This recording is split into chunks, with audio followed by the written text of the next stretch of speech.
Vamos a empezar. Ante todo, gracias Daniel, gracias a la asociación, que sé que hay varios miembros acá presentes, y gracias a la institución que nos cobija. ¿Bien? Realmente es un honor para mí poder estar acá compartiendo con ustedes una tarde.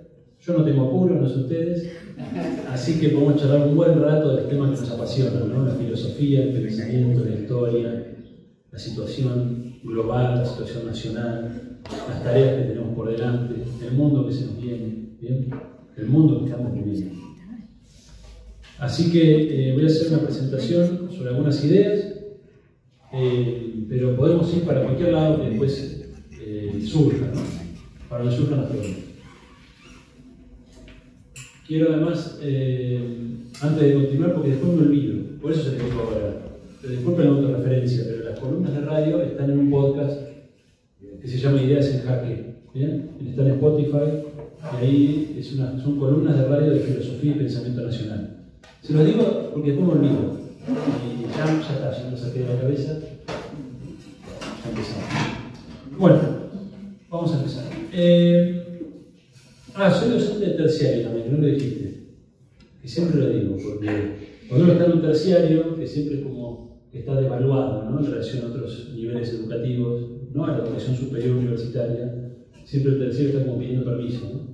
Y yo digo con mucha honra, soy formador de maestras, hace muchos años, de técnicos, hace ya 12 años, y está bueno decirlo, ¿no? Sí. Quiero reivindicarlo. Y de cambiar a nivel terciario, ¿no? Formación técnica y docente. Bueno, lo que pensé compartirles hoy tiene que ver con, ya que el título que planteó Daniel para la charla era Latinoamérica en disputa, pensamiento nacional y liberación. ¿Bien? Entonces, pensé primero vamos a compartir una imagen del mundo, ¿no? De cómo está evolucionando la situación global, para luego ir a pensar la situación argentina en ese contexto y latinoamericana. ¿Estamos? Lo primero entonces es caracterizar la etapa capitalista en la que nos encontramos. Ustedes que son de filosofía, muchos son de historia, saben que el capitalismo es el sistema económico y social en el cual vivimos, el modo de producción dominante, tiene unos 500 años. Coincide su nacimiento, no por casualidad, con la conquista de América. El contacto de Europa con América va a propiciar las condiciones para el despegue capitalista de Europa y luego finalmente Europa, luego de 300 años de expansión hacia el siglo XIX, termina ya colonizando al resto del mundo, ¿cierto? Al África, al Asia, Oceanía y América. Ese inicio capitalista va a tener unos 300 años iniciales que se conocen como la Edad Moderna en la historiografía clásica o el capitalismo mercantil. Luego en el siglo XIX inicia lo que se conoce como el capitalismo industrial, que es el que solemos tener en la cabeza como la imagen del capitalismo, ¿no? La fábrica, el barrio obrero, ¿no? Ese tipo de producción manufacturera en serie, ¿cierto? Revolución industrial en adelante, que de hecho es el momento en el cual las metrópolis europeas logran finalmente imponerse sobre el Asia, ¿no? Sobre China e India. En el siglo XIX recién Europa, en su proceso expansionista, logra colonizar India y subordinar a China, ¿no? Siglo XIX. Esa etapa del capitalismo industrial se acabó aproximadamente en los años 70. Y saben que los años 70 en nuestros países no fueron cualquier año, ¿no? No fueron cualquier década. Pasaron cosas. Y esas cosas que pasaron están vinculadas con ese cambio de ciclo de acumulación de capital en el mundo, con un cambio de fase capitalista en el mundo. En los años 70 pasamos de un capitalismo industrial a un capitalismo que es el que habitamos, post-industrial o post-fordista o informacional o cognitivo o digital, hay muchos nombres. De hecho, podemos decir que hay un consenso en las ciencias sociales y económicas acerca de que hay un cambio en los años 70-80. Luego, cada escuela teórica tiene su mirada. Unos van a enfatizar el aspecto financiero, otros van a enfatizar el aspecto tecnológico, otros van a enfatizar la desterritorialización, otros van a enfatizar los cambios en la producción, no importa. Lo que nos interesa marcar es que hay un cambio, hay un corte en los años 70-80 que inauguran esta nueva etapa que denominamos capitalismo informacional. Y de hecho ese cambio de fase de acumulación del capital va a ser en definitiva lo que va a llevar al colapso a la Unión Soviética. Porque la Unión Soviética ya no puede seguir la carrera tecnológica que le proponía el mundo occidental, ¿no? Capitalista liberal. Como no puede, queda retrasado tecnológicamente, se acentúan las contradicciones internas del bloque comunista, colapsa entre el 89 y el 91, caída del muro, ¿cierto? Y entramos en una fase estrictamente neoliberal, que es el apogeo, ¿bien?, de esta etapa de acumulación capitalista. Entonces, ¿qué es esto del capitalismo informacional? ¿Qué significa? ¿Por qué se impuso? ¿Y vamos a ver qué implicancias tiene para nuestros países? Porque yo creo que todavía hoy, en el ámbito académico y en el ámbito político, incluso diría hasta en el ámbito empresarial, si bien en el ámbito empresarial suelen estar más vinculados a la actividad económica y demás, suelen estar más interiorizados de las tendencias en el mundo, pero en el ámbito político y en el ámbito sindical y en el ámbito académico tenemos un retraso en la forma de pensar el mundo. Yo creo que seguimos pensando con las coordenadas de hace 60 años, cuando el mundo cambió. Y esto tiene consecuencias a la hora de actuar en política, a la hora de actuar en el plano sindical o en el plano social. Por eso me parece importante comenzar por acá. ¿Qué es esto? Yo estoy dentro de la escuela o del planteo que creemos que estamos en un capitalismo informacional. Así que voy a hablar en ese término, pero pónganle ustedes el rótulo que quieran. Pónganle globalización financiera, neoliberal, pónganle capitalismo de vigilancia, capitalismo de plataformas, capitalismo digital, no me importa. Pero pongámonos de acuerdo, estamos hablando de lo mismo. Básicamente lo que sucede es lo siguiente. Hasta los años 60, más bien diría, vamos a ver un poquito más atrás, para entender el proceso histórico. Durante 450 años de historia capitalista,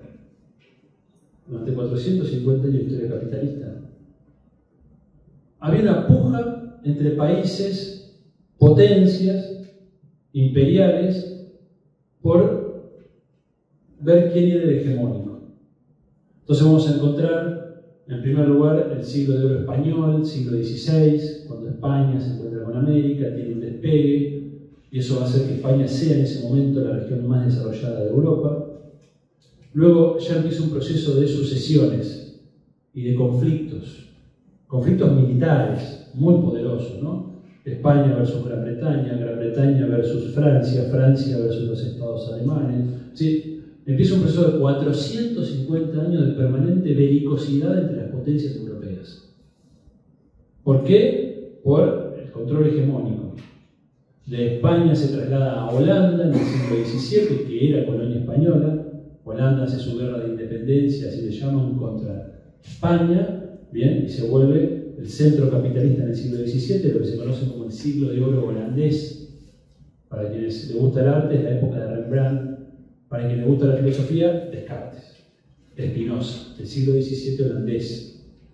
Luego el siglo XVIII ya es la puja entre Francia y Gran Bretaña por la supremacía, que va a ganar Gran Bretaña, poniéndose en el siglo XIX como una gran potencia global. Por eso el siglo XIX es el siglo de oro británico, la era victoriana. ¿Bien?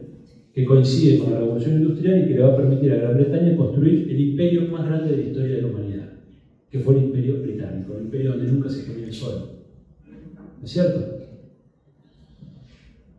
Finalmente, esa transición entre potencias va a tener su momento de máxima belicosidad entre 1870 y 1871, que es la guerra franco-prusiana, ¿bien?, entre Francia y Alemania, que inicia un proceso de conflicto que va a continuar hasta la Segunda Guerra Mundial prácticamente de modo ininterrumpido. Guerra franco-prusiana, Primera Guerra Mundial, Segunda Guerra Mundial. Lo que se está jugando en esos tres grandes conflictos es la sucesión hegemónica.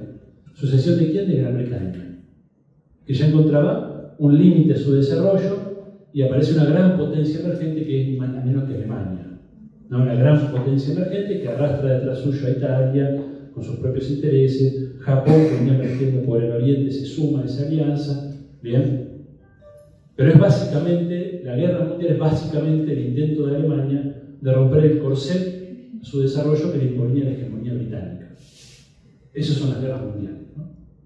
Pero fíjense la violencia del conflicto por sucesión hegemónica, ¿no? Por transición hegemónica que se llevaron puesto, ya saben, ¿no? Que fue la guerra. ¿Quién va a ser el gran triunfador, como ya lo saben ustedes, de la Segunda Guerra Mundial?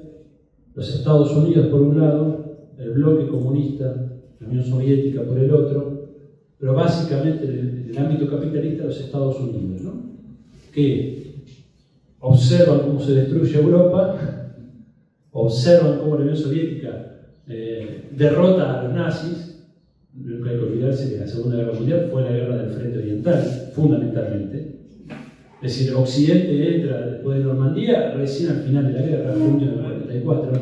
La verdadera Segunda Guerra Mundial es el Frente Oriental. Bien, el Frente Oriental es el frente entre Alemania y la Unión Soviética, ¿no? Ahí está la gran cantidad de muertes de la Segunda Guerra Mundial. Las muertes de los países occidentales al lado de las muertes de la Unión Soviética son minúsculas. 300.000 muertos por país, 400.000. La Unión Soviética tuvo 20 millones, ¿no? Para enfrentar a los nazis. Estados Unidos observa la destrucción de Europa, ingresa para ser parte de los beneficios de la gran derrota de los países europeos, ingresa al final de la guerra, se incorpora, va a ser parte ya del mundo de posguerra, donde ya va a imponer su hegemonía. Como saben, acuerdos de Bretton Woods, ¿cierto? 1944, el dólar como divisa internacional que reemplaza la libra esterlina, ¿cierto? Y se construye un nuevo orden global desde el 45 en adelante, por el cual los países occidentales, las potencias capitalistas, dejan de ir a la guerra entre sí por imposición de sus intereses y pasan a aceptar la subordinación a los Estados Unidos, que pasa a actuar como hermano mayor del mundo occidental, como aquel que debe cuidar del ámbito occidental capitalista. Europa estaba destruida, Japón estaba destruido, entonces Estados Unidos se pone en ese lugar, ¿no? De hecho, tiene todavía bases militares en Japón, las más importantes como la de Okinawa. Bien, por lo tanto, Japón hasta el día de hoy es una potencia ocupada militarmente. Eso es Japón. De hecho, cuando Japón amenazó la competitividad de la industria norteamericana en los años 80, Estados Unidos le forzó a abandonar una serie de políticas, particularmente un ministerio que era el MITI, que era el ministerio que le permitió a Japón industrializarse con tecnología soberana. Los norteamericanos, para imponer sus intereses, obligan al cierre del MITI, reformas neoliberales, y Japón aceptó pasivamente su lugar de segundón de los intereses norteamericanos en el Oriente. Y hace 30 años que Japón no crece, está en un estancamiento permanente. Esa es la posición en la que entró Europa a partir de la guerra de Ucrania, ¿no? Europa vuelve a aceptar esa posición de subordinación a los Estados Unidos como el gran hermano que debe velar por los intereses de Occidente. Entonces, el mundo que surge del 45 en adelante es el mundo de una tríada de grandes potencias capitalistas, Japón, Unión Europea, Estados Unidos, que pasan a estar aliadas entre sí. Ya no compiten militarmente entre sí, sí compiten económicamente. Ese juego está permitido hasta cierto punto, pero ya no pueden ir a la guerra. ¿Por qué? Porque ahora el enemigo está afuera, es el bloque comunista. ¿Bien? Con el fantasma rojo, como se le decía, o el temor rojo, los Estados Unidos ordenan, subordinan, imponen sus intereses, y el resto de las potencias capitalistas las acepta pasivamente. ¿Cuál es el enemigo de esa tríada una vez que el bloque comunista cae? El año 91. El enemigo de la tríada pasó a ser el mundo emergente. ¿Por qué el mundo emergente? Los países emergentes. ¿Qué es un país emergente? El país que no acepta su posición subordinada en el orden global. El país que dice, no, yo quiero desarrollarme, quiero entrar en una discusión grande, quiero tener tecnología. Cuando un país toma esa decisión soberana que te saca del lugar de cipallismo, de seguidismo, de colonialismo en el que nos quieren, ese país va a ser atacado por la tríada. Primero, mediante el poder blando. ¿Qué es el poder blando? Presiones económicas, presiones diplomáticas, ¿bien? Boicots, deuda externa como forma de sometimiento, operaciones mediáticas, culturales, lawfare, todo lo que ustedes ya conocen. Y si ese arsenal de herramientas no funciona, pasamos al poder duro.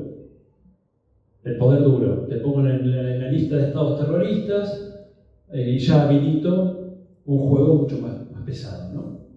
Que es lo que están sufriendo países como Irán, como Venezuela, como Cuba, países que no aceptan el lugar en el que nos quieren, ¿no? ¿Qué es entonces, dónde se inserta en esta historia el capitalismo informacional? Hasta los años 60, el orden global era básicamente, sacando el mundo comunista, ¿no? Que es otro debate, era básicamente la división entre países industrializados y países primarios exportadores. Básicamente era eso. Los países centrales, los países potencias, eran los que tenían la industria manufacturera.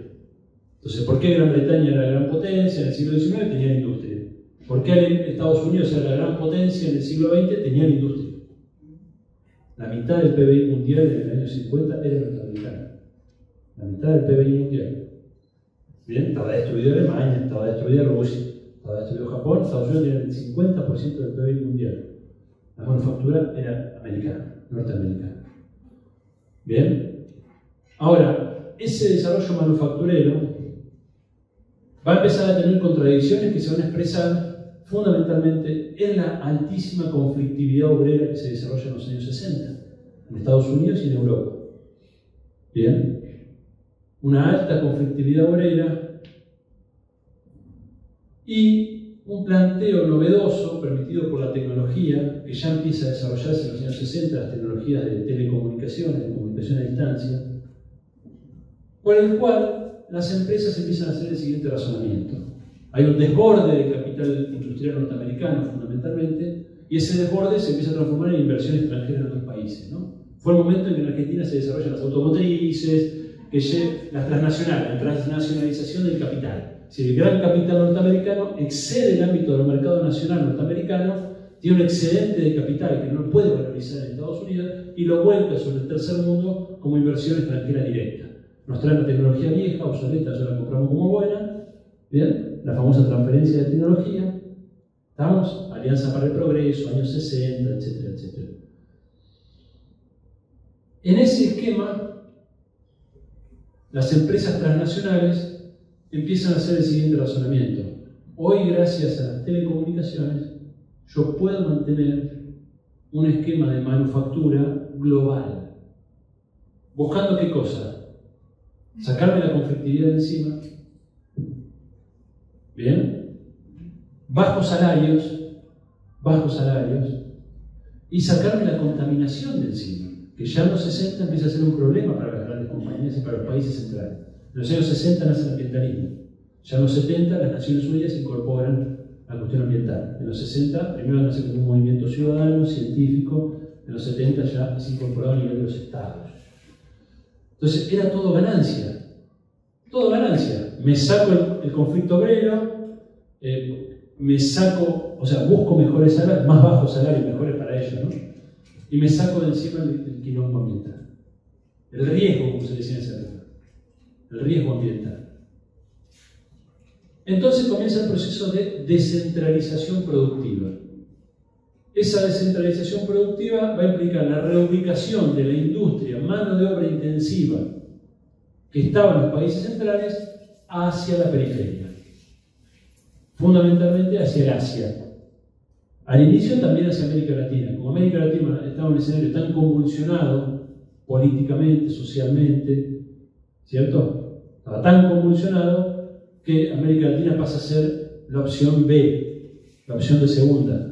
El Asia, sobre todo a partir de los acuerdos de ping-pong entre Nixon y Mao Zedong, donde China ya comienza su apertura, luego China hace su apertura al capitalismo en el 78, con Deng Xiaoping. Pero ya la diplomacia del ping-pong comenzó 7-8 años antes, cuando Mao estaba vivo todavía. Que Nixon fue a China y están juntos, se reúnen. Ya China, ¿qué le ofrecía China a Estados Unidos en ese momento? Por un lado le permitía a Estados Unidos terminaron de romper el bloque comunista. Ya la Unión Soviética y China estaban peleados hacía 10 años, se pelean al inicio de los 60. ¿Bien? Estados Unidos con esto podía profundizar esa grieta, esa ruptura. Pero además China le ofrece a los Estados Unidos, al capital norteamericano, una mano de obra calificada, porque la revolución comunista había educado a la población, había alfabetizado a la población, una mano de obra alfabetizada, educada, disciplinada y que no le iba a hacer conflicto. Eso es lo que él propone para atraer al capital extranjero. Y efectivamente funcionó. Y miren si funcionó, ¿no? Entonces China comienza a recibir una monumental inyección de capitales norteamericanos y europeos y japoneses, a pesar de su enemistad histórica. ¿Bien? Y comienza el despegue asiático, ¿no? No es solo China, es India, ¿bien? Es Vietnam, todos los países que se van incorporando, ¿no? Más tardíamente, los tigres asiáticos, como se les conoce. Ahora bien, ustedes me dirán, pero ¿cómo? Si en el 60, hasta el 60 la división era entre países industrializados y países primarios exportadores. ¿Cómo es que si los tipos se sacan la industria, siguen siendo la potencia? ¿Cómo es? Bueno, es que está cambiando el ciclo de acumulación de capital.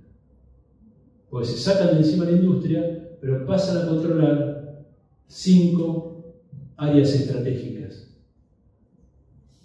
en las cuales, esto es lo que Samir Amin, un teórico egipcio, ya falleció hace poquito, Samir Amin, un teórico del sistema mundo, de la teoría de la dependencia, lo que él denomina la teoría de los 5 monopolios. Él dice, cuando las potencias se sacan de encima la industria, descentralizan la industria a mano de obra intensiva, preservan el control sobre 5 áreas estratégicas, que son las que no pueden estar en discusión desde entonces. Esas áreas son ciencia y tecnología, el poder militar, comunicacional, las comunicaciones, el poder comunicacional, la moneda, el poder financiero y el acceso a recursos naturales.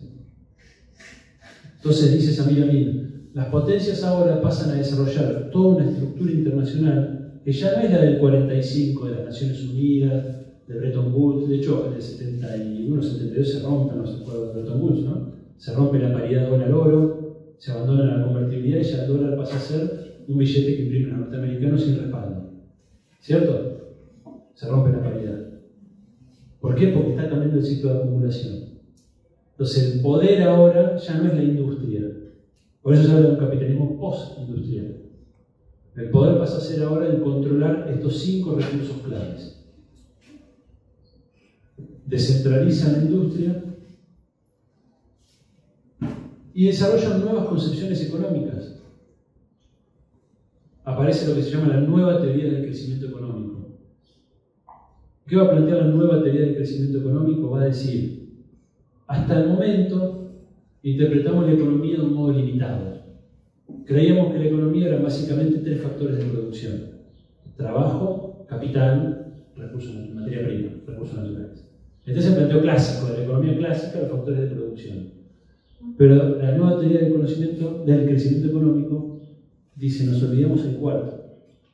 Y el cuarto es el que está haciendo la diferencia, dicen teóricos, que en los años 50 y 60 empiezan a hacer estudios sobre la economía norteamericana y se dan cuenta que hay un cuarto factor que no estaban incorporando en la ecuación, el factor conocimiento. Y ahí nacen todos los conceptos que ustedes habrán escuchado: sociedad de la información, sociedad del conocimiento, economía del conocimiento. Son todos conceptos que se plantean en esos años por estos primeros economistas de la nueva teoría del crecimiento económico. Lo que ellos analizan cuando empiezan a entender cómo están funcionando las cadenas de valor, las cadenas productivas, se dan cuenta de que tiene el valor en una cadena de producción tiene esta lógica. Hay una alta agregación de valor en el momento inicial, que es el momento del diseño, de la investigación y desarrollo, la I+D, la innovación, el inicio de la formulación de un producto o un proceso, el inicio. Luego, una vez que yo tengo ese conocimiento, para volcarlo a la manufactura, es un momento de baja agregación de valor. Básicamente lo que hago es meterle trabajo humano, mano de obra intensiva. Eso es lo que podemos descentralizar. Y el tercer momento vuelve a ser un momento de alta agregación de valor, que es el momento del mercadeo, del marketing, de la publicidad, del poder de marca. Entonces las grandes corporaciones globales, el giro que hacen es el siguiente. Se van a sacar de encima la producción, que es donde se agrega menos valor, terciarización, descentralización, se lo sacan de encima y preservan el primero y el tercer momento. Por eso grandes compañías globales como Nike no tienen fábricas. ¿Sabían eso? Nike es un edificio de oficinas, no hay fábricas. ¿Y dónde se producen las zapatillas si no hay fábricas? ¿Se entiende? En Asia, ustedes la ven en la solapita, ¿no? Que dice Vietnam, Polinesia, ¿no? Las pelotas de fútbol de Adidas, ¿qué? ¿Adidas tiene fábricas? No, se producen en Pakistán. Prácticamente todas las pelotas de fútbol del mundo se producen en Pakistán. Bien, ¿por qué? Las empresas pasan a ser básicamente empresas basadas en el conocimiento. Bien, ¿y cómo se controlan estos dos momentos de la producción, del valor? ¿Cómo se controlan? Propiedad intelectual. En el primer paso tengo patentes de invención, modelos de utilidad, derechos de autor, un conjunto de derechos de propiedad intelectual que me permiten controlar el conocimiento en torno a la I+D. Y el tercer momento, ¿cómo se controla? Derecho de marca, derecho de publicidad, derechos vinculados a la comercialización, que es uno de los activos más importantes de las empresas, la marca y las cadenas de distribución. ¿Bien? Este es el esquema que las empresas globales empiezan a plantear. Y claro, ahora el orden global ya no tiene dos grandes grupos como era países primero exportadores y países industrializados. Ahora hay tres grupos de países. Y se empieza a complejizar el tema. Ahora tenemos países primarios exportadores. En el caso de Argentina se nos reubica en ese lugar. Argentina era un país emergente hasta los 70. El nuevo orden global nos castiga y pasamos a ser nuevamente un país primario exportador para el mundo. Bien. Un segundo grupo de países son los países recientemente industrializados. NED en inglés. Bien, países nuevos industrializados, que es básicamente en Asia, las maquilas en México, algo en Brasil, pero fundamentalmente en Asia,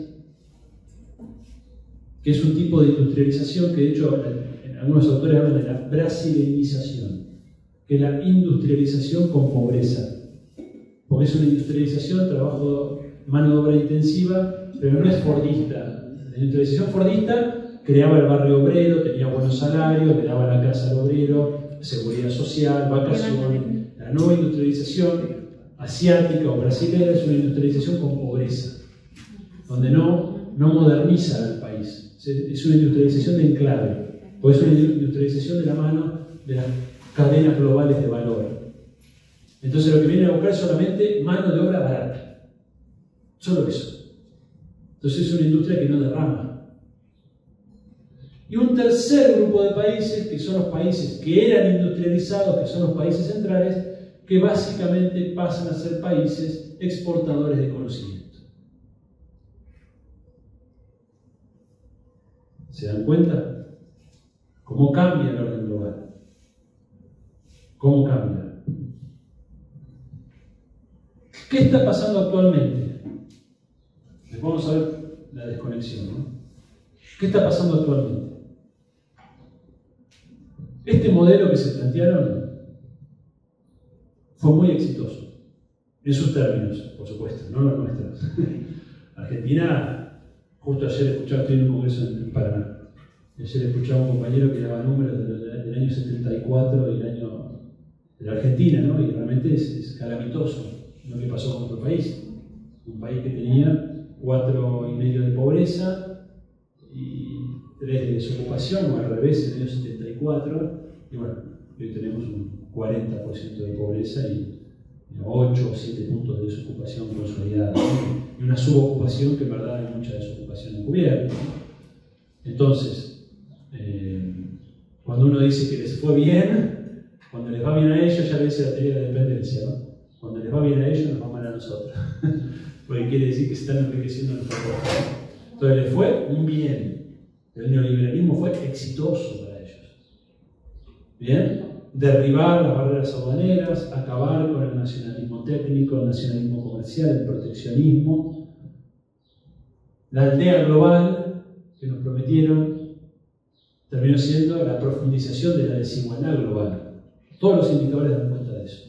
Desigualdad al interior de las sociedades y desigualdad entre países. La brecha es cada vez mayor. Es cada vez mayor. Yo siempre pongo el siguiente ejemplo para que vean la dificultad que tenemos enfrente. Cuando en el año 50-51 Perón quiso estar con la última frontera tecnológica en materia de aviación,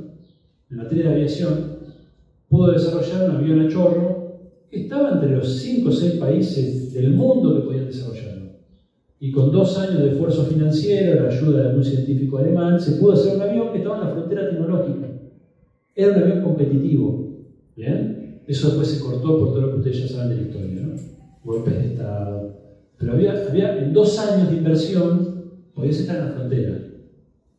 Hoy, entre la capacidad que tenemos de producir aviones en Fadea, en Córdoba, y la frontera en la que está un avión de guerra hoy en el mundo, directamente no tenemos. No hay forma. Si la brecha es tan grande, ¿se dan cuenta? Cuando uno habla de brecha tecnológica, está hablando de eso. Tan grande es. ¿No? El IAME pudo desarrollar el rastrojero, que anduvo bárbaro. En Argentina se vendió muchísimo, años 60. Era una camionetita, una utilitaria que andaba muy bien. Se vendió muchísimo. Hoy, ¿qué posibilidad tenemos nosotros de desarrollar con tecnología nacional? El rastrojero era tecnología nacional. Hoy somos ensambladores, básicamente, ¿no? Del capital global. Tenemos un eslabón del ensamblado dentro de cadenas globales de valor, donde la I+D y la marca se laburan en otro lado. No decidimos nosotros las estrategias de esas empresas. Perdimos soberanía, ganamos vulnerabilidad. Estamos sometidos a sus decisiones. ¿Qué está pasando hoy? Lo que está pasando básicamente es que China, que fue el hijo predilecto de la globalización en un punto, ¿no? Es notable lo de China, de todo punto de vista. Es notable. Piensen que hace 50 años era un país con todavía gran parte de su población analfabeta, campesina, en situación de mucha pobreza. Era un país mayormente rural, con escasísima industria, prácticamente nada de tecnología, y en solo 50 años China es China, ¿no? Está desplazando a Estados Unidos en todos los indicadores, en todos, en producción científica, en innovación tecnológica, son las áreas más difíciles de alcanzar. China está desplazando a Estados Unidos. Entonces hay que estudiar muy de cerca China, a ver qué hicieron, cómo lo hicieron. Muy de cerca. Para un país como el nuestro es fundamental. Es fundamental. Entonces lo que uno ve de China es que China entra al esquema del libre comercio con la apertura de Deng Xiaoping, pero China nunca perdió de vista su interés nacional, por un lado, jamás. Nunca cedió a la propiedad sobre recursos clave de la economía y de la sociedad. China no privatizó la banca. China no perdió control sobre la propiedad de la tierra. China no perdió control sobre el comercio exterior. Entonces abrieron, pero sin perder el control sobre los recursos clave. Y cuando la inversión extranjera llegó, ¿saben qué decía China? Decía, sí, yo te abro mi mercado de trabajo. Yo te abro mi mercado de consumo, que también les interesa a las empresas. China son 1.300 millones de tipos. Yo te lo abro. Pero, ¿sabes qué? Al lado del ingeniero alemán voy a poner un técnico chino. Al lado del técnico francés voy a poner 2 chinitos que lo acompañen para todos lados. Y toman nota. Y la inversión extranjera se aceptaba con condiciones. ¿Vos querés explotar a mi población a bajo precio? Bueno, tenés que formar una camada de técnicos en ese tema. Y a los 5 años, porque China además no perdió la capacidad de planificar, todas esas capacidades que ellos mantuvieron, nosotros las teníamos. Argentina tenía control del comercio exterior, tenía junta de granos, tenía junta de carnes, tenía consejos de planificación del desarrollo, teníamos todo. China no lo perdió. Entró al neoliberalismo, pero no fue sonso. Mantuvo las herramientas clave. Entonces, a los 5 años, cuando el nuevo plan quinquenal que se proponen ellos, decía, bueno, ahora vamos a avanzar un poquito más. Ahora en la cadena global de valor, donde se inserta esta producción pedorra que hacemos acá, barata, ahora vamos a avanzar un 10% de producción nacional. Y se vamos a negociar a las empresas, porque ellos no quieren perder nuestro trabajo barato. Entonces avanzaban 10%. A los próximos 5 años se proponían avanzar el 20%. A los próximos 5 años se proponían avanzar 30%. Y ya empezaron, ya en los 90, fines de los 90, empezaron las primeras luces de alerta en Occidente. Che, ojo que nosotros estamos usando a China o China nos está usando a nosotros. Empiezan a darse cuenta. Pero al mismo tiempo necesitan de China, desesperadamente necesitan de China Occidente. ¿Por qué? Porque China era la locomotora que permitía valorizar capitales que no encontraban dónde valorizarse. Ustedes saben que el capitalismo, la teoría marxista básica, tenía un problema de valorización. Reproducción ampliada del capital necesita siempre nuevos espacios de valorización. También acá en David Harvey, ¿no? Capital necesita siempre expandirse, siempre encontrar nuevas formas de acumulación. Porque no puede ser estático el capital. Por eso las teorías de crecimiento económico cero no tienen sentido en el capitalismo. Porque el capitalismo se basa en su expansión indefinida, en la lógica de la reproducción del capital. Entonces, Occidente necesita desesperadamente a China, está en un callejón sin salida, ¿no? Pero al mismo tiempo se da cuenta que China empieza a hacer un juego cada vez más propio. Un juego que yo voy a llamar después, cuando se describa, de desconexión. China es presionada, por ejemplo, para entrar a la OMC, la Organización Mundial del Comercio, que es la infraestructura internacional, la gobernanza global del neoliberalismo. Ya al neoliberalismo no le interesa la ONU. La ONU fue necesaria en el 45. ¿Va a quedar la ONU? Sí, como algo medio testimonial, pero la verdad es que no tiene ninguna función práctica. De hecho, quedó siendo una posición muchas veces de los países emergentes. Naciones Unidas, UNESCO, UNICEF, ¿no? Entonces a los países centrales, a la tríada, le molestaba. Entonces, creemos una institucionalidad internacional para este momento del capitalismo. Eso es la OMC, la Organización Mundial del Comercio.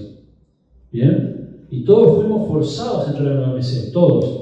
Argentina firmó. Y la OMC tiene una serie de tratados constitutivos, se llaman. No son muchos, son 4 o 5 y luego hay tratados de menor jerarquía. Pero vos para entrar a la OMC tenías que firmar sí o sí los tratados constitutivos. ¿Saben de qué son los tratados? El más importante, o uno de los más importantes, propiedad intelectual. El acuerdo sobre aspectos de derecho de propiedad intelectual relativos al comercio. Acuerdo de los ADPIC, en inglés TRIPS. Bien, todos tuvimos que firmar eso. Argentina firmó. China se resistió un tiempo. Vamos a ver la estrategia china. Argentina firmó. Firmamos aceptando que la jurisprudencia y la jurisdicción anglosajona en propiedad intelectual. Es decir, aceptamos ser un subsistema integrado del sistema del norte en materia de propiedad intelectual. ¿Por qué? Porque las empresas globales en esta etapa de acumulación capitalista tienen que garantizar el cumplimiento de la propiedad intelectual en todo el mundo. Y sigue siendo el desafío de ellos. El nuevo embajador que llegó a Argentina hizo una entrevista en Clarín donde él lo dice. Dice, yo vengo a Argentina, ¿a qué? Le pregunta, ¿a qué viene a Argentina? ¿Cuáles son sus misiones? Garantizar la propiedad intelectual. Y los recursos. Son las dos cosas que les interesan. De nosotros. Otros países les interesan otras cosas. Entonces, firmamos eso, fíjense cómo fue la cosa, ¿no? El efecto cascada que eso tiene. Firmamos el acuerdo ADPIC para entrar a la OMC, año 94 entra en vigencia la OMC, es el mismo día que hace el levantamiento de los zapatistas, 1 de enero del 94, entrada en vigor de la OMC, los zapatistas hacen su levantamiento en México contra el neoliberalismo. Argentina se ve forzada a reformar su ley de patentes. Establecemos una nueva ley de patentes que, entre otras cosas, va a permitir lo que los estadounidenses ya permitían, que es el patentamiento de seres vivos. Año 96 se aprueba la soja RR. Ya cambió la fisonomía en Argentina desde entonces. ¿Saben qué es la soja RR, no? Exacto. Hasta ese momento, hasta la nueva ley de patentes, no se permitían, ¿bien?, patentamiento de seres vivos. Entonces, fíjense que estamos hablando de cosas que parecen muy lejanas, pero ustedes tienen ahora las hojas de alrededor de la puerta acá de Santa Fe, ¿no? Y ha cambiado la fisonomía hasta política de la Argentina. Ha sido una transformación productiva total. Nos ha reprimarizado tremendamente, somos altamente dependientes del precio de esa commodity, ¿bien?, y otro conjunto de commodities agrícolas. China finalmente entra en el año 2000 a la OMC, pero ¿saben qué hace China? Ahí está la ventaja de no hablar el idioma del imperio, ¿no? Yo siempre digo, nosotros tenemos la suerte de heredar el español que nos permitió mantener una América Latina con la cual podemos comunicarnos, pero al mismo tiempo es una desgracia. Esa es la dialéctica de la historia, ¿no? ¿Por qué es una desgracia? Porque no deja de ser la lengua del dominante. China, India mantuvieron sus lenguas y mantuvieron sus religiones. Esa es una gran diferencia entre la primera colonización, que es la nuestra, la americana, y la colonización del Asia. Entonces, Asia, yo creo, tiene una espalda más fuerte para hacer frente a la colonización. Nosotros tenemos el problema de que nuestra gente muchas veces se identifica con Europa, con Estados Unidos, por cuestiones culturales. China e India tienen más distancia. Tienen más distancia, hasta fisiológica, ¿no? Entonces China entra a la OMC, dice, sí, firmo, ¿dónde hay que firmar? Dice, firmo. Y la OMC dice, bueno, pero miren que ustedes tienen que reformar esta ley, porque están otros tratados constitutivos. Sí, dicen los chinitos, vamos a reformar todo. Y pone la OMC decir una comisión de seguimiento de la reforma estructural en China. Está muy bueno porque ustedes pueden ver todas las actas de esto en Internet. Esta es la ventaja del Internet, ¿no? ¿Y saben qué pasaba cuando uno ve las actas? Acta a los 2 años. Tema 1, avances, 0. Tema 2, avance, 0. Tema 3, dicen que van a avanzar en no sé qué. Y así la van pateando. Esa es la inteligencia diplomática china. La inteligencia estratégica de no perder de vista el interés nacional. Entonces decían sí, y hacían lo que querían. ¿Bien? Entonces, esto va a permitir que China siga avanzando en tecnología, ya hacia el 2005, el plan de desarrollo del 2005-2015 ya empieza a plantear la cuestión de la tecnología, ellos lo llaman tecnología indígena, la tecnología propia, tecnología indígena o autónoma. China empieza a plantear esto. La crisis del 2008 fue fundamental para la consolidación de China como gran potencia. En el 2008, ustedes saben, crack financiero en los Estados Unidos. Del volumen, dicen los que conocen el tema, del volumen del crack del 30. ¿Bien? Y algunos que hacen historia de largo plazo dicen, así como en el crack del 30 murió la libra esterlina, en el crack del 2008 muere la supremacía norteamericana. Vamos a ver. Pero efectivamente, el 2008 fue un parteaguas porque sacude brutalmente la estructura económica norteamericana y China, sí, y China avanza. Bien, hacia 2015 ya se plantea una estrategia 2025 de Made in China, Design en China, diseñado en China.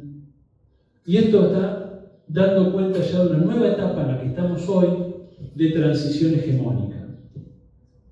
Vieron que yo les dije, siglo XVI español, siglo XVII holandés, siglo XVIII es un siglo de conflicto entre estas dos potencias, Francia y Gran Bretaña. Siglo XIX ya es la supremacía británica. Siglo XX fue el siglo norteamericano, sin lugar a dudas. La American Way of Life, ¿no?, como modelo de estilo de vida americano. Y el siglo XXI todo indica que está siendo ya el siglo chino. Esa transición hegemónica, como no fue gratuita en el pasado, no va a ser gratuita hoy. Ninguna potencia va a abandonar sus privilegios sin pelear. Y esta es la situación en que está Estados Unidos y China. Por eso hay autores que hablan de una nueva Guerra Fría. ¿Por qué una nueva Guerra Fría? Porque, al igual que en la Guerra Fría, el poder de destrucción de las armas modernas es tan alto que las potencias no pueden confrontar directamente, pues sería la destrucción de la humanidad. Esto es lo que en la Guerra Fría se conocía como destrucción mutua asegurada, DMA. ¿Bien? Porque es tan alto ya el poder destructivo de las armas atómicas, de las Fuerzas Armadas con tecnología, ¿no? Ya se lo están planteando ahora en Ucrania y Rusia. Bueno, entonces, lo que dicen es, vamos a una nueva Guerra Fría, donde China y Estados Unidos no pueden confrontar directamente, porque realmente son poderes armamentísticos descomunales, pero el conflicto se va a dar en terceros países, lo mismo que pasó en la época de la Unión Soviética. Guerra en Vietnam, guerra en Corea, América Latina desangrada, guerras en África. Ese conflicto se da hoy en un punto, uno lo puede observar a eso. Siria, de un lado el bloque ruso-chino, del otro lado el bloque occidental, ¿bien? Ucrania fundamentalmente, antes Crimea, luego Ucrania, ahora el conflicto en la península, perdón, en el estrecho de Taiwán, ¿bien? Hay todo un movimiento de rearme global en este momento, no en el futuro. El rearme ya empezó. Vemos cuando uno estudia la historia, hay gente que es historiadora, que analiza el rearme alemán, ¿no? Que estudia ese proceso. Bueno, hoy el mundo se está rearmando. Lean los diarios internacionales, hoy con este aparatito ustedes abren cualquier aplicación y pueden leer cualquier diario internacional y vean que permanentemente hay noticias de compras de armamento.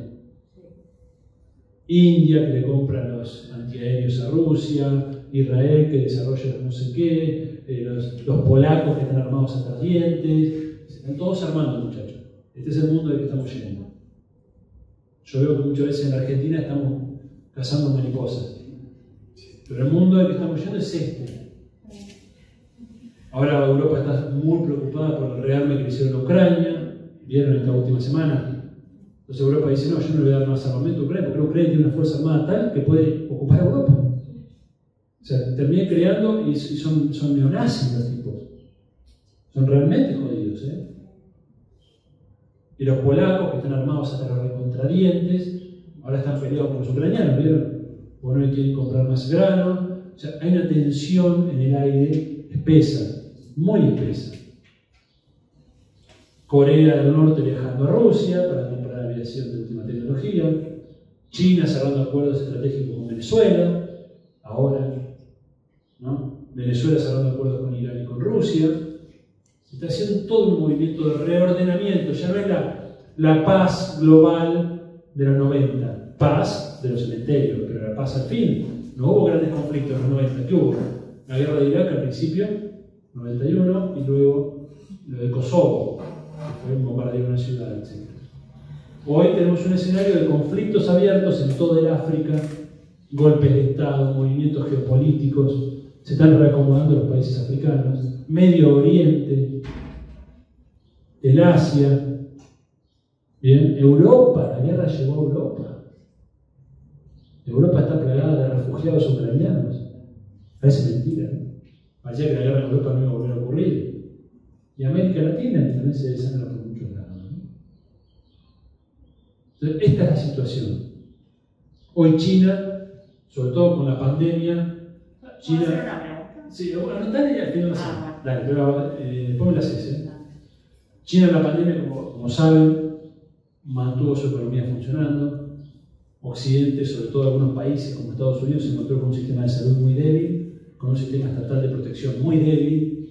China pudo garantizar a su manera una política anti-COVID que le permitió mantener funcionando su economía.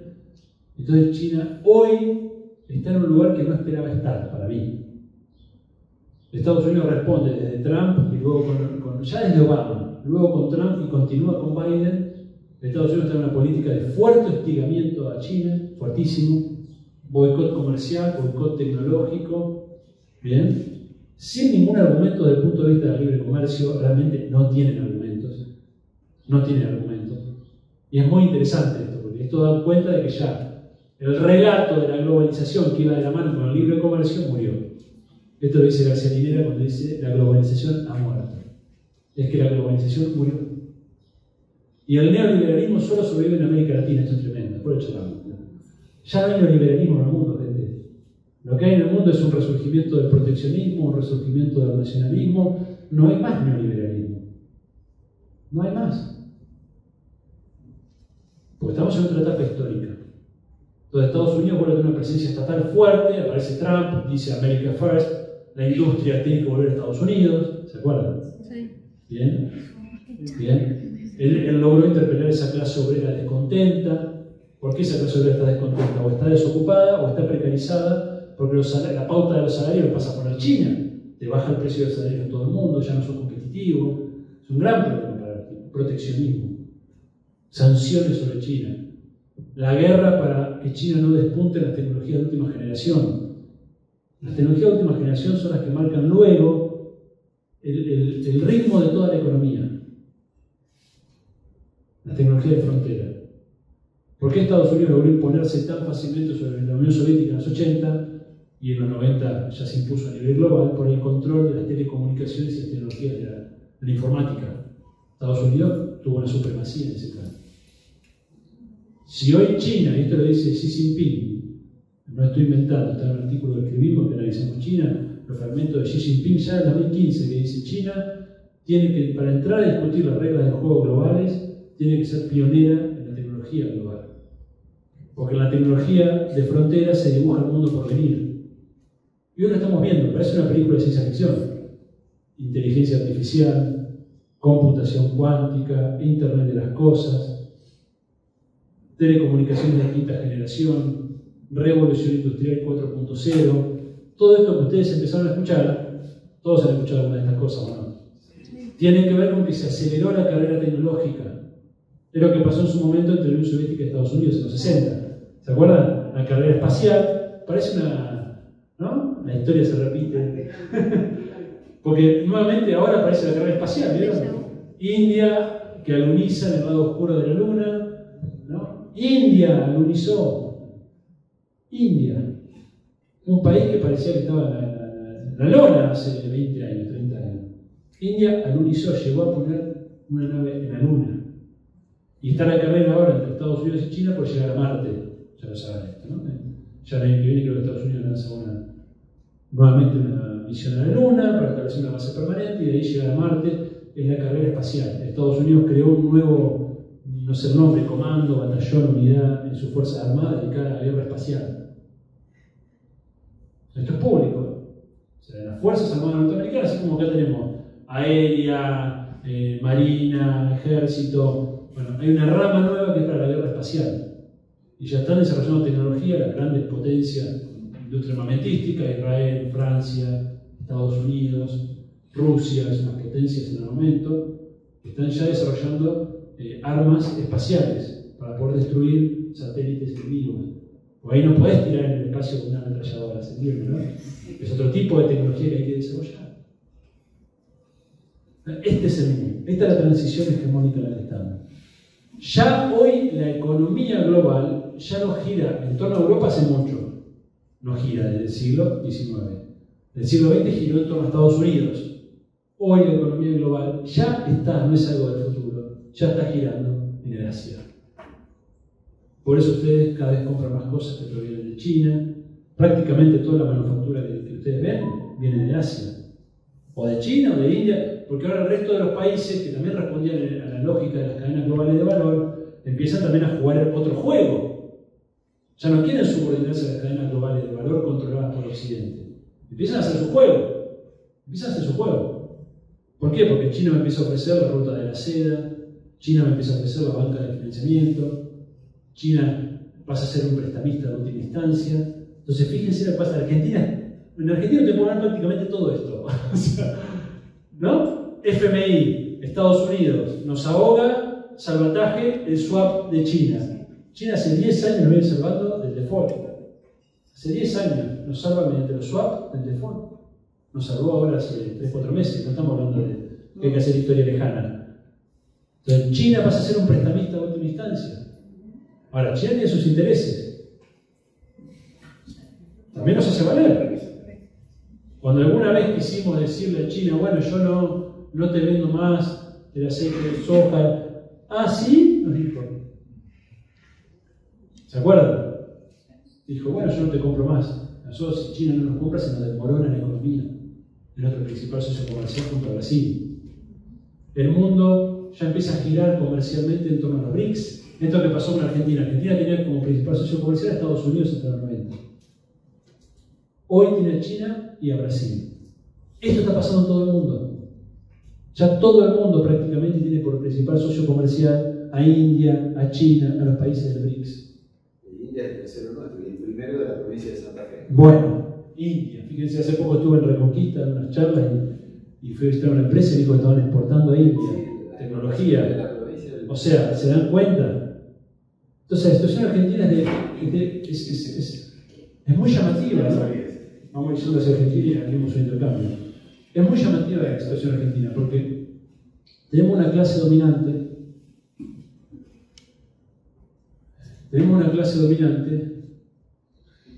Que habría que analizar más fino, ¿no? ¿Por qué actúa como actúa? Porque realmente es un momento para un país como Argentina, que si bien se reprimarizó, no perdió capacidades industriales Argentina. O sea, perdió, pero digamos, mantiene un acervo que otros países no tienen. Mantiene un acervo tecnológico, científico, otros países no tienen. Por eso Argentina es una semiperiferia. Es una semiperiferia. No es un país absolutamente periférico. Y están todas las condiciones para iniciar un proceso como el que se inició allá en la década del 30. Aquel momento fue el momento ISI, ¿se acuerdan? Industrialización por sustitución de importaciones, que durante 40 años le permitió a Argentina desarrollar una clase media muy fuerte, una clase obrera muy fuerte, niveles de vida más que aceptables, ¿no? Hoy están todas las condiciones para eso. Hay una puja global.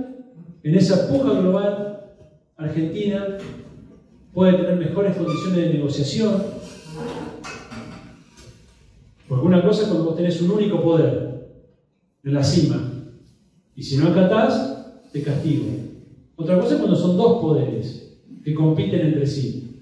Bueno, eso los obliga a mejorar la oferta, a tener que pensar cómo seducirte para no perderte. Empieza a cambiar. Esto es lo que Bullo, un analista de las relaciones internacionales, llama la insubordinación fundante. O sea, una ventana de oportunidad en la historia que se da cada cierto tiempo para que los países emergentes puedan desarrollarse.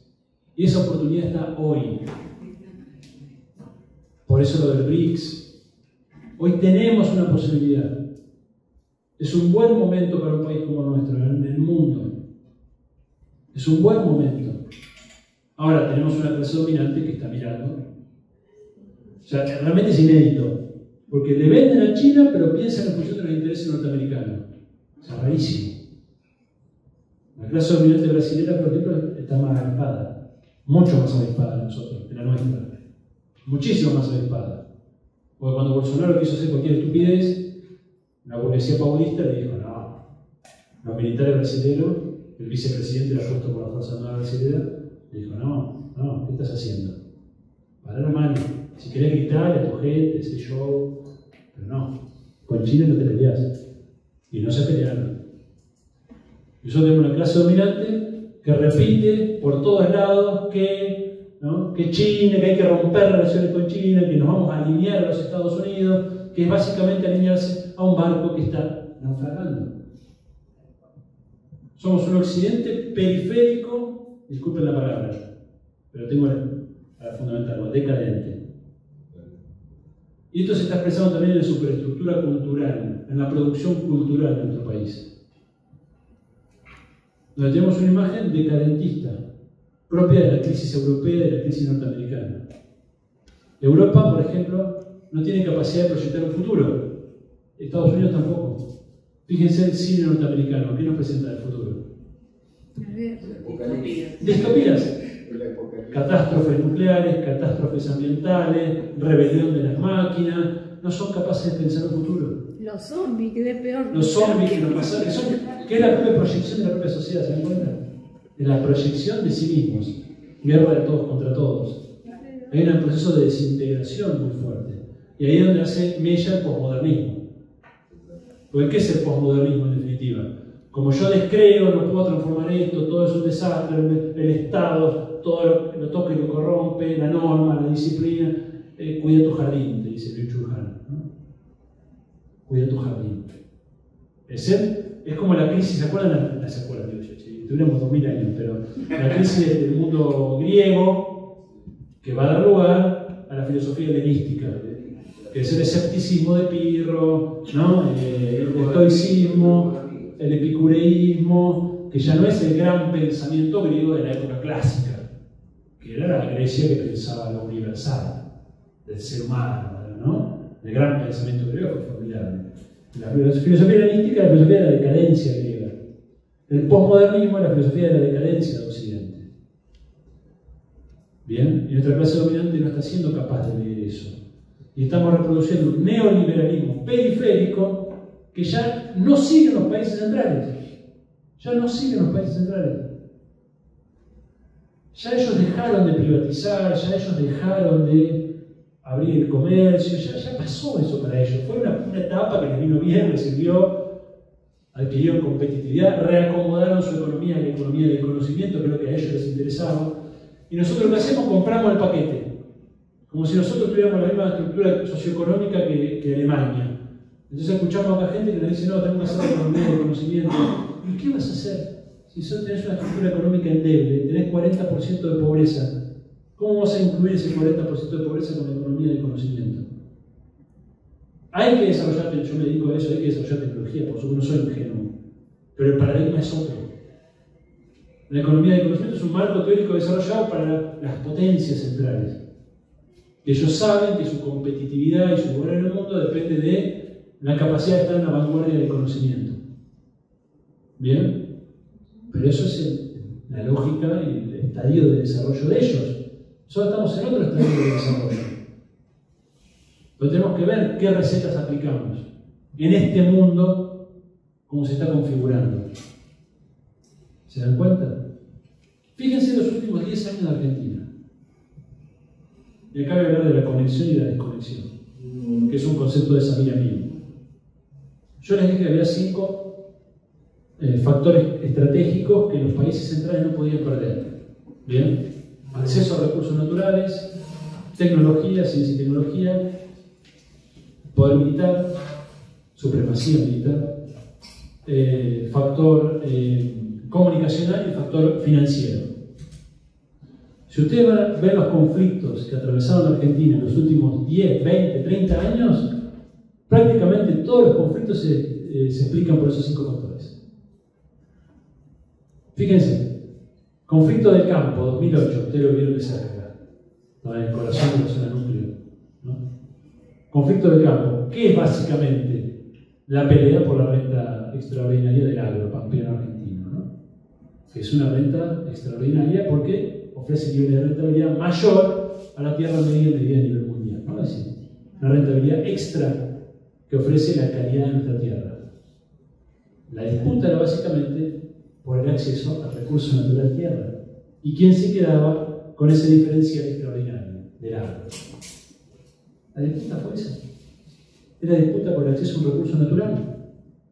Y lo que hoy estamos charlando de litio, y lo que estamos charlando de vaca muerta, o lo que no estamos charlando, y sí deberíamos charlar, que Argentina va a ser potencia petrolera y gasífera, y no lo estamos charlando, recursos naturales. Y lo que escuchamos del agua, de privatización, de empresas israelíes que están por todos lados, esto es una realidad. Todo en Formosa también está allá, todos lados. El agua. Malvinas es eso como base de la OTAN. Es el acceso a los recursos naturales del fondo marino. Ya están concesionando zonas, los británicos concesionan zonas. Antártida es eso, recursos naturales. ¿Cierto? Alimentos, como dice Juan Grabois, el nuevo ALCA, alimentos, litio y metales raros, combustibles y agua, el nuevo ALCA. ¿Cuántas peleas podemos describir de la pelea por recursos naturales? Minería, toda la conflictividad que atravesó la Argentina con la minería. Que si a cielo abierto, sí, que si no, que si cianuro, que el oro. Este año pasado hubo un conflicto en Chubut, prácticamente un chubutazo para enfrentar una decisión minera de acción en esa provincia que cayó muy mal. ¿Bien? Plata. ¿Se dan cuenta? Recursos naturales. Segundo eje, comunicación, poder comunicacional. Gran conflicto de la Argentina kirchnerista, ley de medios. ¿Qué era la ley de medios? el intento de democratizar el monopolio comunicacional. Nuestros grandes medios de comunicación son engranajes de agencias internacionales de comunicación, bajan la línea directamente. Incluso pueden leer Wikileaks de Santiago O'Donnell, donde muestra cómo pasan por la embajada periodistas, funcionarios, políticos a recibir instrucciones de la embajada. Entonces la gran pelea de la ley de medios, una de las primeras medidas que tomó Macri fue derogar la ley de medios, era la lucha por el poder comunicacional. ¿No es cierto? La televisión digital abierta, ¿qué era? El intento de romper el monopolio de la distribución de la televisión por cable. ¿Me siguen? Tercer eje. ¿Nada? No, queremos clases de verdad. Gracias por la charla, ¿verdad? Gracias.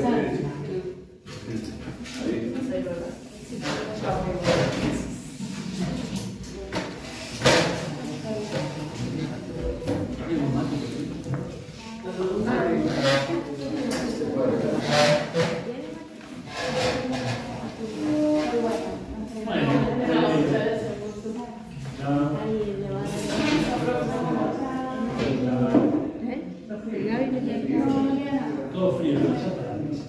Bueno, tercer eje de conflicto, el poder financiero. ¿Se acuerdan del conflicto por el control del Banco Central? ¿Se acuerdan? El conflicto por los fondos buitres. ¿No? Y hoy que estamos escuchando como panacea, dolarización, es siempre el eje de conflicto, ¿no? Y los conflictos con las complicaciones también van muy mano a mano con el conflicto de poder financiero. ¿Cómo? ¿Cómo sería la pregunta? Digo que los conflictos que decía recién de la comunicación, de la telecomunicación, también van muy mano a mano con el conflicto de poder financiero. Sí, solamente. A ver, hay una Cámara Americana que controla el conjunto de las empresas del sector. El principal local es del Grupo Clarín. Sí. Su vez responde a fondos de inversión. Sí, está muy estudiado. Era convergencia infocomunicacional tecnológica. Porque además las telcos, son las empresas de tecnología y telecomunicaciones, al ser el sector de la última frontera tecnológica, que fue la informática, las telecomunicaciones, pasaron a dominar la economía. Sí, el que domina la frontera tecnológica subordina el resto. Entonces las telcos, por eso hoy cuando ustedes ven las principales empresas del mundo, hace 50 años que aparecían la Shell, Rockefeller, esos eran los grandes. Hoy, ¿quiénes son los grandes ricos del mundo? Las telcos, telecomunicaciones y las tecnológicas. Elon Musk, Bill Gates en los 90, la informática. Si el que controla la tecnología, la última tecnología, hoy tiene subordina el resto, ¿no? Entonces, la moneda, ¿no? Argentina tiene una presión permanente para la destrucción de su moneda, ¿no? Hasta que ahora parece directamente el planteo de eliminar la moneda, ¿no?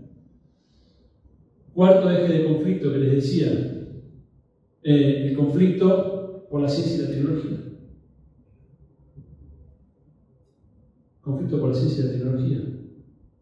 La presión que tiene Argentina sobre su sector nuclear, por ejemplo, para no desarrollarse, es tremenda, ¿no? Recuerdan cuando Macri frenó el desarrollo de la Trucha 3 y 4, los acuerdos con China, ahora siguen llegando misiones norteamericanas que llegan a controlar que hagamos las cosas bien. O sea, no son del Organismo Internacional de Energía Atómica, son directamente intervenciones norteamericanas que vienen a ver qué estás haciendo y presionan que les compres ellos la tecnología, no a los chinos. Esto es así.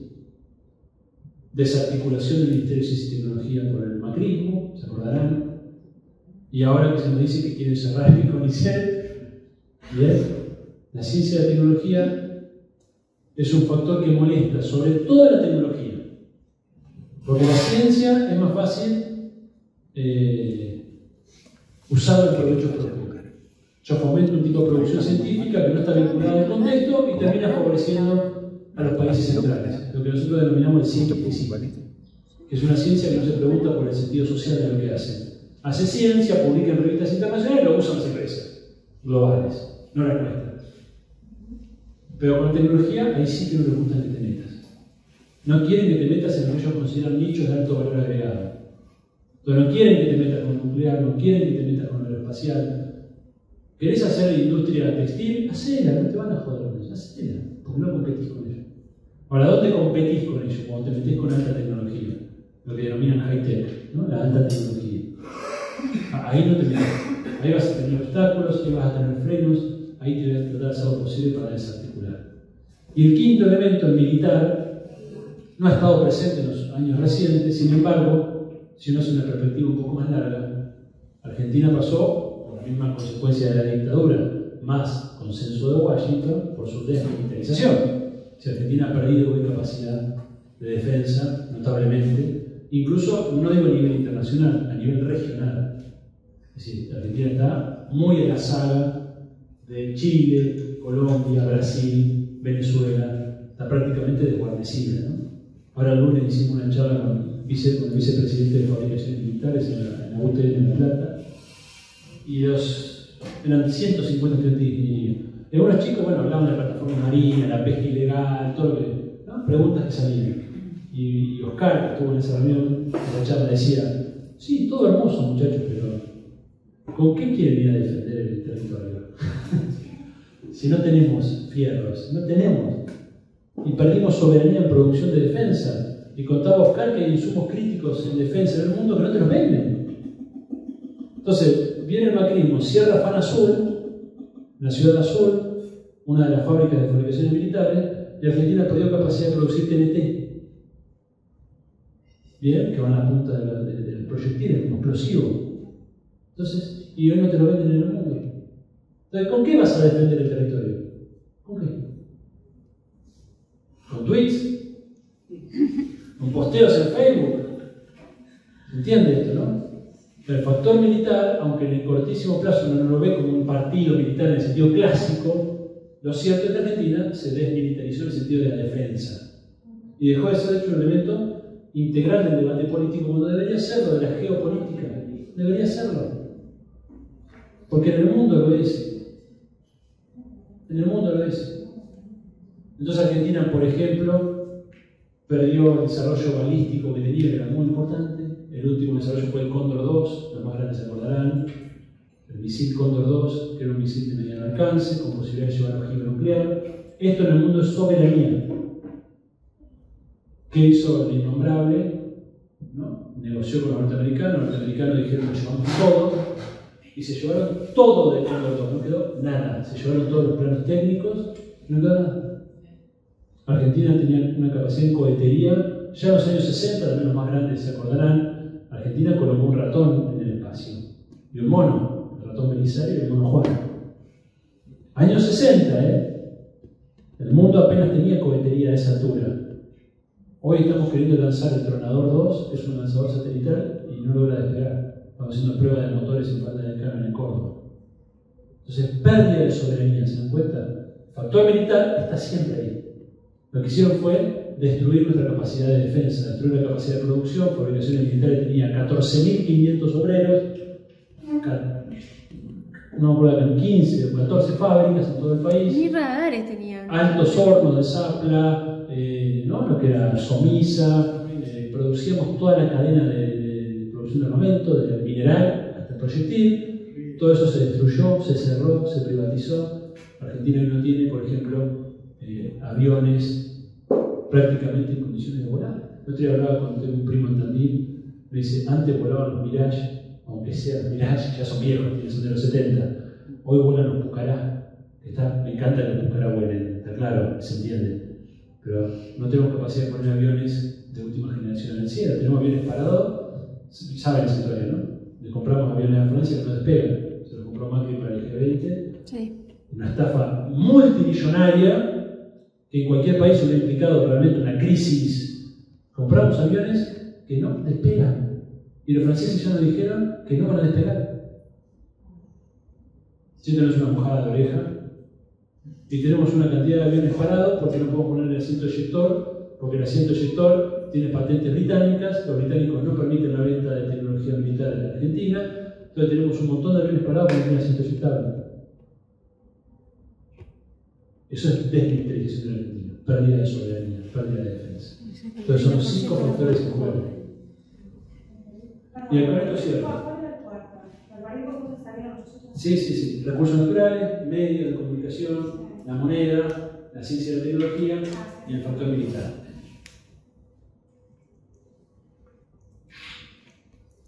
Lo último, y abrimos al intercambio. uno puede pensar estos 5 factores en relación al eje conexión-desconexión. ¿Qué sería la conexión?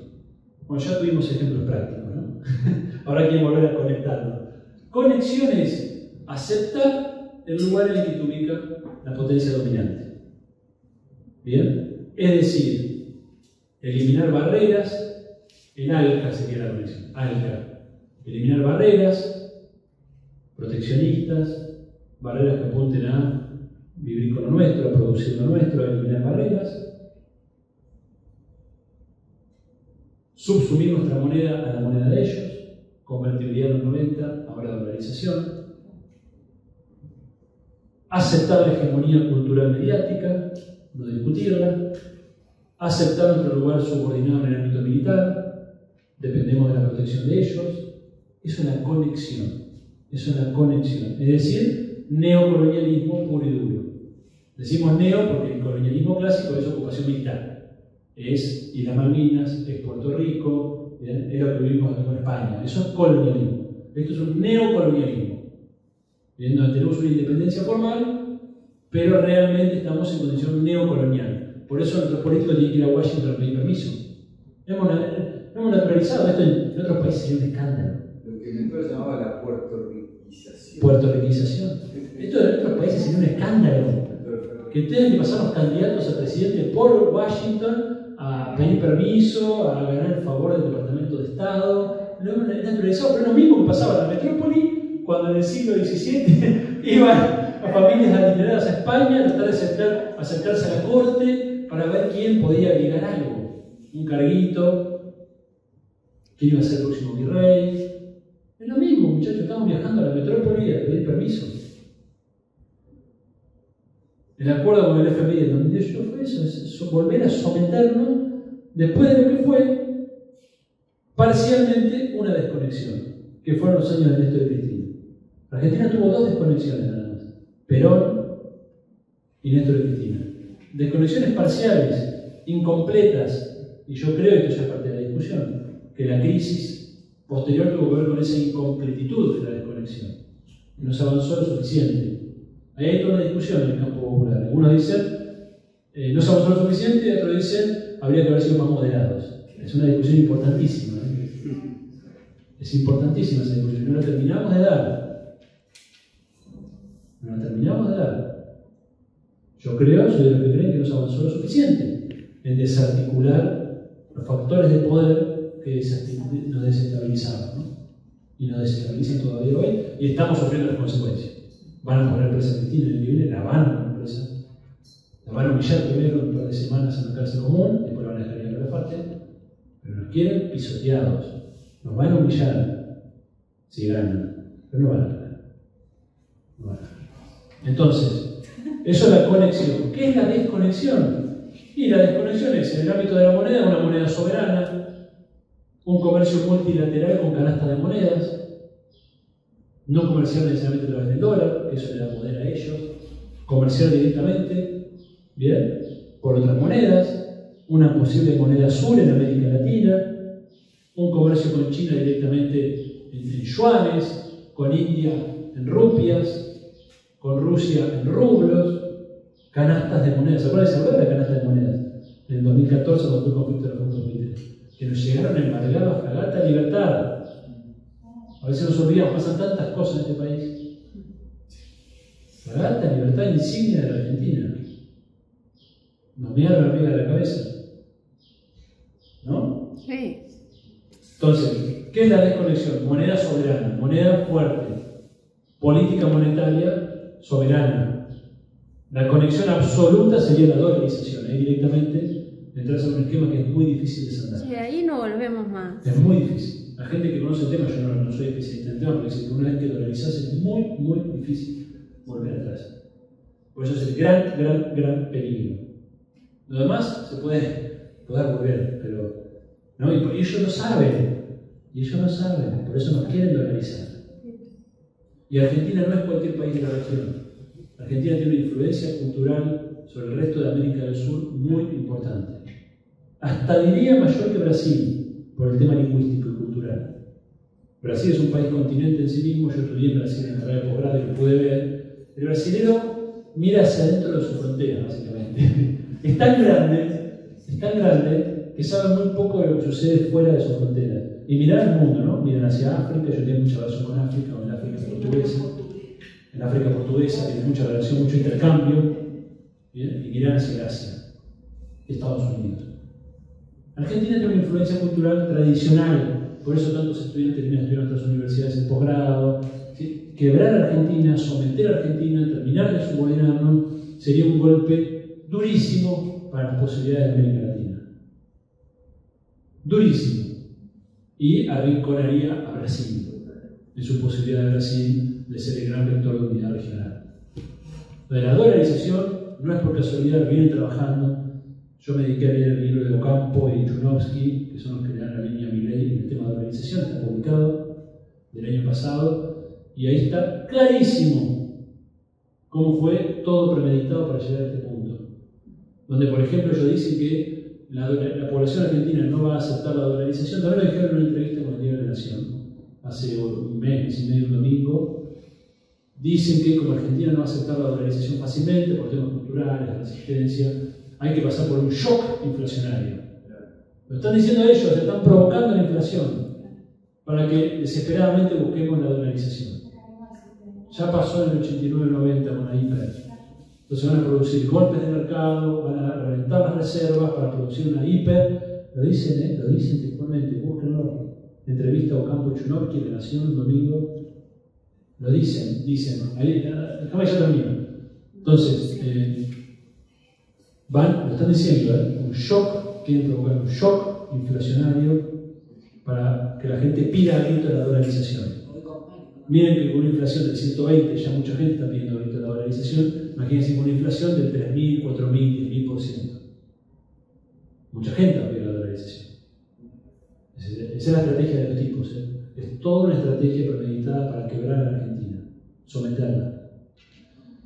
¿Qué es la desconexión en materia de recursos naturales? Bueno, control sobre la hidrovía, que está acá tan cerquita. Eso es soberanía en materia de recursos naturales. Toda la pelea de hidrovía estamos discutiendo este factor estratégico.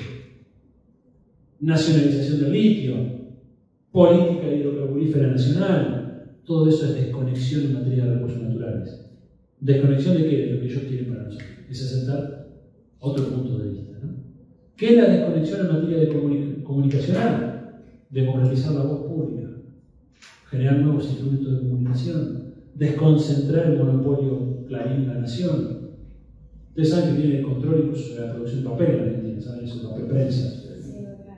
Y las editoriales están recalientes porque suben el precio del papel por encima de la inflación permanentemente. Yo me he sacado un libro, estuve hablando mucho con el dueño de Prometeo y es tremendo. El monopolio que ellos tienen, donde se garantizan primero el papel para ellos, para sus editoriales, para Random, que es la editorial global, ¿no? Del Imperio Británico. Garantizan el papel para ellos y si queda, llega papel a las editoriales nacionales. Las pocas que quedan, ya perdimos Sudamericana, perdimos Planeta, todas compradas por Random. Penguin House, ¿no? Random Mondadori y Penguin House, que es el gran pulpo editorial que se ha comprado. Ustedes saben que es dueño incluso de las estanterías de las librerías. Solamente pueden exponer sus libros. Así como las heladeras de Quilmes solo pueden vender productos de Quilmes, la de Coca-Cola.